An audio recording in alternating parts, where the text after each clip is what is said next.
મારું નામ બાબુભાઈ છે. હું દાહોદ જિલ્લાના લીમખેડા તાલુકામાં મારું વતન છે. દાહોદ જિલ્લો આદિવાસી વિસ્તાર છે. હું આદિવાસી વિસ્તારનો રહેવાસી છું. આ વિસ્તારની સમસ્યા વિશે જ્યારથી મને સમજ ઊભી થઈ ત્યારથી મને ખબર છે. બેઝિકલી હું ડિપ્લોમા સિવિલ એન્જિનિયર છું. ઉત્થાનમાં 1995 સપ્ટેમ્બરમાં જ્યારે વોટરશેડ માટે ટેકનિકલ સુપરવાઇઝરની જરૂર હતી, એ જાહેરાતના અનુસંધાનને મેં મારી કારકિર્દીની શરૂઆત કરી. ઉત્થાનમાં હું જોડાયો. મને સૌથી પહેલાં હું ભાગ્યશાળી છું કે જેવો જોડાયો તરત જ મને વોટરશેડ કાર્યક્રમની ગાઈડલાઈન, જે ડૉક્ટર હનુમંતરાવ ડીપીએપી કાર્યક્રમ ભારત સરકારે 1995માં જે લોન્ચ કર્યો હતો, એની ગાઈડલાઈનનું તાલીમથી મારી શરૂઆત થઈ. તાલીમ 20 દિવસની હતી. લીધા પછી કોન્ફિડન્સ વધ્યો.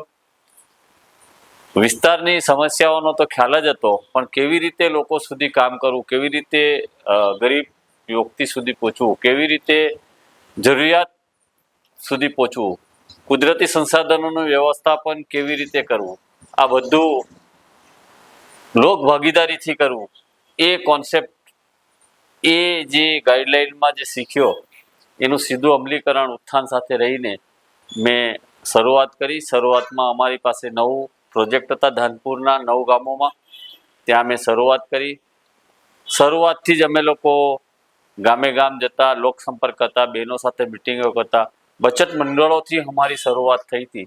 માધ્યમ અમે બચત મંડળથી રાખી અને બહેનોની સાથે ગામમાં બહેનોના પ્રશ્નો ઉપર કામ કરવા માટે ગામમાં સંગઠન ઊભું કર્યું. એ બહેનોના સંગઠન થકી ભાઈઓ સાથે વાત કરીને ભાઈઓના સંગઠન ઊભા કર્યા અને એમાંથી વોટરશેડ કમિટીની અમે લોકોએ ગ્રામસભાનું આયોજન કરી અને લોક ભાગીદારીથી ગામમાં પ્રમુખ અને મંત્રી અને આખી કમિટીની ફળિયા વાઇઝ લોકોની પસંદગી કરી. અને ત્યારે મને વાસ્તવમાં લાગ્યું કે ખરેખર આપણે પંચાયત રાજની જે ગાંધીજીએ પરિકલ્પના કરી છે એનું આ એક મોડલ સરસ થઈ રહ્યું છું. અને એના થકી જે પણ કમિટીના સભ્યો, એમાં બહેનો પણ હતા. જ્યારે 95-96માં બહેનોનું એટલી બધી સશક્તિકરણ નહોતું, ત્યારે અમે લોકો 33% બહેનો તો આ કમિટીમાં હોવા જોઈએ, એ અમે મુહિમ એ વખત શરૂ કરી હતી. ત્યારે ઘણા બધા ભાઈઓનો અમારી પર વિરોધ હતો કે બહેનોને શું આવડે. પણ અમે નફીસાબેનના માર્ગદર્શન હેઠળ, મંજુબેનના માર્ગદર્શન હેઠળ, ઉત્થાનનું જે વિચારધારા હતી, ઉત્થાને જે આગળના જે કામો કરેલા હતા, એમાંથી જે લર્નિંગ અમારા સુધી પહોંચ્યું, એના જરીએ અમે કોમ્યુનિટી સુધી એ પહોંચાડ્યું અને શરૂઆત કરી હતી. સૌથી પહેલાં 95-96માં જ્યારે વોટરશેડ કમિટી બનાવી, એટલીસ્ટ 33% મહિલાઓને અમે એ કમિટીમાં, વોટરશેડ કમિટીમાં નિર્ણાયક ભૂમિકામાં લાવ્યા હતા. આ જે હું બોલું છું એ એકદમ સીધું નથી થયું. એના માટે ઘણા બધા સંઘર્ષ કરવા પડ્યા. ગામના જે પણ લીડરો હતા, પંચાયતના જે મેમ્બર્સ હતા, બીજા જે પટેલ ને એ જે કોમ્યુનિટીમાં જે આગેવાનો હતા, એમને અમારો ખૂબ વિરોધ કર્યો હતો. એક શરૂઆત એવી પણ થઈ હતી ઉત્થાનને કામ ન કરવા દેવા કે આ લોકો આપણા આદિવાસી વિસ્તારમાં ખ્રિશ્ચનનો પ્રચાર કરવા આવે છે, એવો એક ખોટો મેસેજ દરેક ગામોમાં પહોંચ્યો હતો અને એનો મોટો જુવાળ ઊભો થયો હતો. અમારો ખૂબ જ વિરોધ કરવામાં આવ્યો, પણ અમે નિડરતાથી ગામમાં જઈ એ લોકોને સમજાયા. અમે ઉત્થાને જે કામ કરેલા એના દ્રશ્ય ફિલ્મો દ્વારા, બહેનોને એક્સપોઝર દ્વારા અમે ગામના લોકોને, જે સમજતા લોકો છે, એમની સાથે અમે લોકો સતત વાર્તાલાપ કરતા ગયા. અને એ વખતે બીજો એક ફાયદો એ પણ થયો કે અમારી ટીમ એ વખતની સ્થાનિક હતી, એટલે લોકોને ખબર પડી કે ભાઈ સ્થાનિક ટીમ છે એટલે આ રીતનું એ નહીં કરતા હોય, એવી એમને ખાતરી કરીને પછી ગામોમાં જે કામનો જુવાળ, લોકોમાં જે સંગઠન ઊભું થયું, એ બમણા જોરથી ઊભું થયું અને અમે લોકોએ વોટરશેડનું કામ બહુ સફળતાપૂર્વક કર્યું, કરતા ગયા. એ વખતે મને ખ્યાલ છે 96-97માં જ્યારે બહેનોના અધિકારની વાતો અમે કરતા હતા, ત્યારે અમે 8મી માર્ચ, જે યુનોએ એક બહેનોના દિવસ તરીકે માટેની જે માંગણીની શરૂઆત હતી ત્યારે અમે લોકો ગામે ગામ રેલીઓ કાઢતા, તાલુકા જિલ્લા સ્તરે રેલીઓ, આવેદનો આપતા. ત્યારે ઘણા બધા ઓફિસરો, ઘણા બધા ગામના આગેવાનો, ભાઈઓ અમને બોલતા કે બહેનોને તો કોઈ સ્વતંત્રતા હોય, એને તો ઘરના ચૂલાથી બહાર નથી નીકળવાનું. આવા બધા સંઘર્ષમયમાં અમે લોકોએ એ વખતે બહેનોની ભાગીદારી કેવી રીતે બને, બેન સ્વતંત્ર કેવી રીતે થાય, બેનને કેવી રીતે હક મળે, એ શરૂઆત કરી. અને એનું આજની તારીખે પરિણામ છે કે સંસ્થાઓ તો સંસ્થાઓ, પણ સ્વૈચ્છિક રીતે સરકારે પણ પોતાના મેન્ડેટરીમાં બહેનોના અધિકાર માટે 50% જોગવાઈ કરી. યુનોના જે બહેનોના વિશ્વ મહિલા દિવસને ઘોષિત કર્યો, એ હવે સરકાર પોતાના મેન્ડેટરીમાં પણ ઉજવતી થઈ. તો એ ઉત્થાન અને ઉત્થાન જેવી નારીવાદી ઘણી બધી સંસ્થાઓ એ સાથે સંઘર્ષ કરી અને આ એક મેળવેલું અમારું બધાનું આ સેક્ટરમાં જે કામ કરતા નારીવાદી સંસ્થાઓના બલિદાનનું આજે આપણે સરસ બહેનોના સશક્તિકરણની વાત કરીએ છીએ, બહેનોના નિર્ણય શક્તિની વાત કરીએ છીએ, તો આજે આપણને જોવા મળે ત્યારે ખૂબ જ ખુશી થાય. એવી રીતે વોટરશેડનું કામ જળ, જમીન, જંગલ, જાનવર અને માનવ વિકાસ, આ 5 જ ઉપર અમે લોકો કરતા હતા. એ કામ તો એની સાથે ચાલતું હતું, પણ ઉત્થાન જે વિચારતું હતું, બહેનોના સશક્તિકરણના, બહેનોના પ્રશ્નો જે બહાર કાઢી અને બહેનો જ કેવી રીતે લડતા થાય, એ સંદર્ભનું સતત અમે લોકો બહેનો સાથે પરામર્શ કરીને કામ કરતા હતા. એ વખતે રાબડી દેવીનો જે મુદ્દો આવ્યો, એ વખતે ભમરી દેવીનો જે એમના પર રાજસ્થાનમાં જે બળાત્કાર થયો અને જે રીતે આખો એક ઇસ્યુ બહાર આવ્યો હતો, એવી રીતે નિર્ભયા વાળો જે ઇસ્યુ બહાર આવ્યો હતો, એમાં ઉત્થાન અને ઉત્થાનથી પ્રેરિત સંગઠનો અને બીજી બધી સંસ્થાઓએ ઘણા બધા મુદ્દાઓ ઉપર ઘણા સ્તરે ધારણા કર્યા. ઘણીવાર ધારણા કરતા કરતા માર પણ ખાવો પડ્યો, એવો પણ સમય આવ્યો. છતાંય અમે લોકો આ બધા પ્રદર્શનોમાં નિર્ભયતાથી જતા હતા, પ્રોટેક્શન કરતા હતા અને સ્થાનિક સ્તરે સંગઠનને સાથે રાખીને તાલુકા જિલ્લા સ્તરે અમે લોકો આવેદન આપતા હતા. અને આજે આપણે એના પરિણામ તરીકે જોઈ રહ્યા છે કે બહેનોની હજી જોઈએ એટલી સ્વતંત્રતા એટલે એટલી નથી, પણ ક્યાંક ને ક્યાંક બહેનોમાં એક પાવર આવ્યો છે. આજે કોઈ બોલી શકે છે, એ પોતાના હક માટે લડી શકે છે. અને આવા વિસ્તાર સ્તરે કોઈ પણ પ્રશ્ન થાય એના માટે બહેનો, આ સંગઠનો પોતે કામ કરે છે. એના ઘણા દાખલા એવા છે કે આ વિસ્તારમાં 2018માં જ્યારે ખજૂરીમાં એક બેને એમના જ જ્ઞાતિના બીજા ભાઈ સાથે જ્યારે પ્રેમ લગ્ન કરીને ભાગ્યા, ત્યારે ફરીથી એમને ગામમાં પકડી લાવ્યા હતા અને એ બેને અર્ધનગ્ન અવસ્થા કરી અને આખા ગામમાં વરઘોડો કર્યો હતો. આ વાત વનિતા સંગઠન, ઉત્થાન અને બીજી બધી સંસ્થાઓ સાથે રહીને અમે એનો ખૂબ જ દાહોદ જિલ્લા સ્તરે, તાલુકા સ્તરે વિરોધ કર્યો.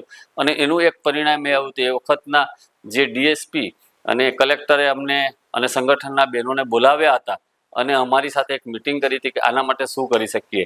ત્યારે આપણે બધાએ એક વિચાર કરીને દરેક ગામમાં આવા જો કોઈ પણ બનાવ બને એ માટે પંચાયત સ્તરે એક બહેનોની કમિટી હોવી જોઈએ. ત્યારે આપણી પાસે કલેક્ટરે જ લિસ્ટ માંગ્યું કે તમે અમને લિસ્ટ આપો કયા ગામમાં કયા બહેનો, ત્યારે વનિતા સંગઠને એક લિસ્ટ બનાવીને આપ્યું હતું. તો આવા ઘણા બધા અમે લોકોએ વોટરશેડ સિવાય જે એક્ટિવિટી તો કરવાની, એની સાથે સાથે માનવ અધિકારના મુદ્દે પણ ખાસું બધું કામ કર્યું હતું. એ કરતાં કરતાં 2002માં આપણા બધાને ખબર છે કે જે રીતે ગોધરાકાંડ થયું અને જે હિન્દુ મુસ્લિમ અને એના વચ્ચે જે દંગા થયા, એમાં ઘણા બધા માનવોને, ઘણા બધા પરિવારોએ પોતાના જીવ ગુમાવ્યા, ઘણા બધાએ પોતાની મિલકતની કરી અને માનવ વચ્ચે એક જાતની શું કહેવાય, ભેદભાવ એટલા બધા થઈ ગયા હતા કે હિન્દુ મુસ્લિમ પોતાને એક નજર પણ એકબીજાને મિલાવતા નથી. એ સમયમાં અમે 2002માં આ થયું ત્યારે અમે રિલીફ કામથી શરૂઆત કરી હતી. અને ખાસ આ જે ગોધરામાં થયું હતું એની અસર સંજેલી અને સંતરામપુરમાં થયું હતું. ત્યારે ઉત્થાને વિચાર્યું કે આપણે આ મુદ્દા ઉપર કામ કરવું જોઈએ કે કેમ.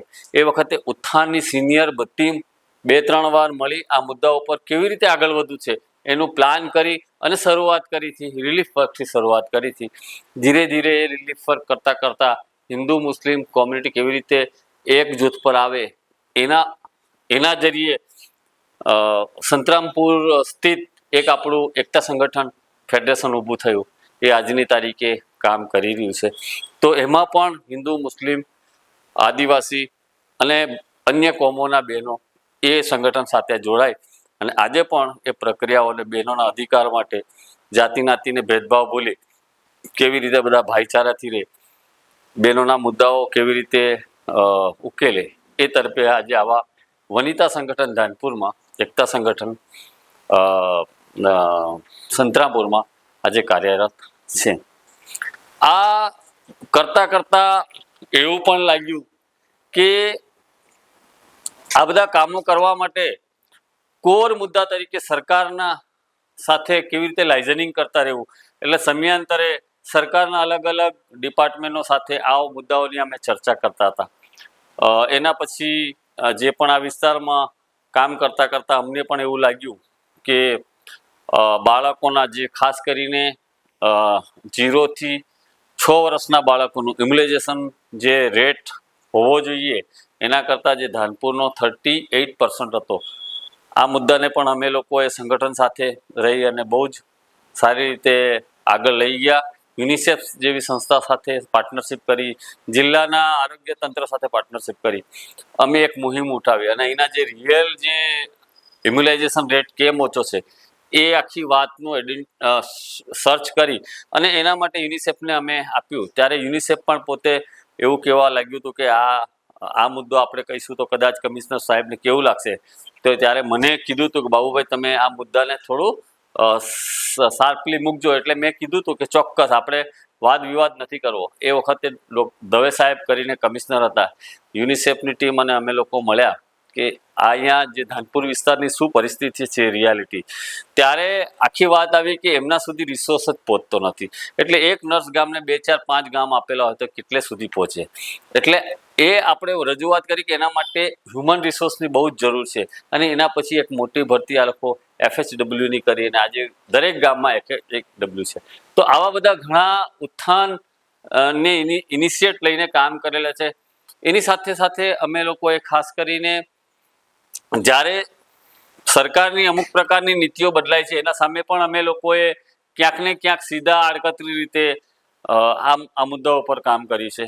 ખાસ કરીને હું વાત કરું તો મોન્સેન્ટો જે મકાઈ આવી, જ્યારે અમેરિકાથી એ કંપની જ્યારે ભારતમાં આવી, દુનિયાના કોઈ પણ દેશ એને સ્વીકારવા તૈયાર નહોતા, ત્યારે આપણે ભારત અને ખાસ કરીને ગુજરાતે તો સ્વીકાર લીધું કે હા અમે મોન્સેન્ટો મકાઈનું શરૂઆત સબસિડીમાં ટ્રાઇબલ વિસ્તારથી કરીશું અને એ શરૂઆત થઈ. ટ્રાઇબલ વિસ્તારમાં મોન્સેન્ટોનું સીડ્સ અને 3-4 યુરિયા અને DAPની એક મતલબ ઇન્ડિવિજ્યુઅલ ફાર્મર્સને સપોર્ટ કરવાનું સબસિડીમાં.